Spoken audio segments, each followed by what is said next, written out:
The evening of October 16th, Psalm 36:9, "For with you is the fountain of life, in your light do we see light."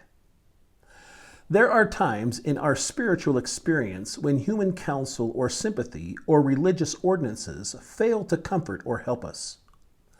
Why does our gracious God permit this? Perhaps it is because we have been living too much without Him, and He therefore takes away everything upon which we have been in the habit of depending, that He may drive us to Himself. It is a blessed thing to live at the fountainhead. While our skin bottles are full, we are content, like Hagar and Ishmael, to go into the wilderness. But when they're dry, nothing will serve us but, "Oh God, you see me." We are like the prodigal. We love the swine troughs and forget our Father's house. Remember, we can make swine troughs and husks even out of the forms of religion. They are blessed things, but we may put them in God's place, and then they are of no value. Anything becomes an idol when it keeps us away from God Himself.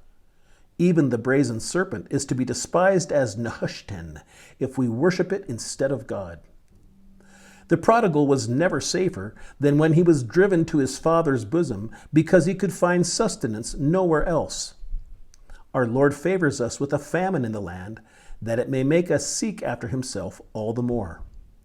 The best position for a Christian is living wholly and directly on God's grace, still abiding where He stood at first, having nothing and yet possessing all things. Let us never for a moment think that our standing is in our sanctification, our mortification, our graces, or our feelings. But know that because Christ offered a full atonement, therefore we are saved, for we are complete in Him. Having nothing of our own to trust to, but resting upon the merits of Jesus alone, His passion and holy life furnish us with the only sure ground of confidence.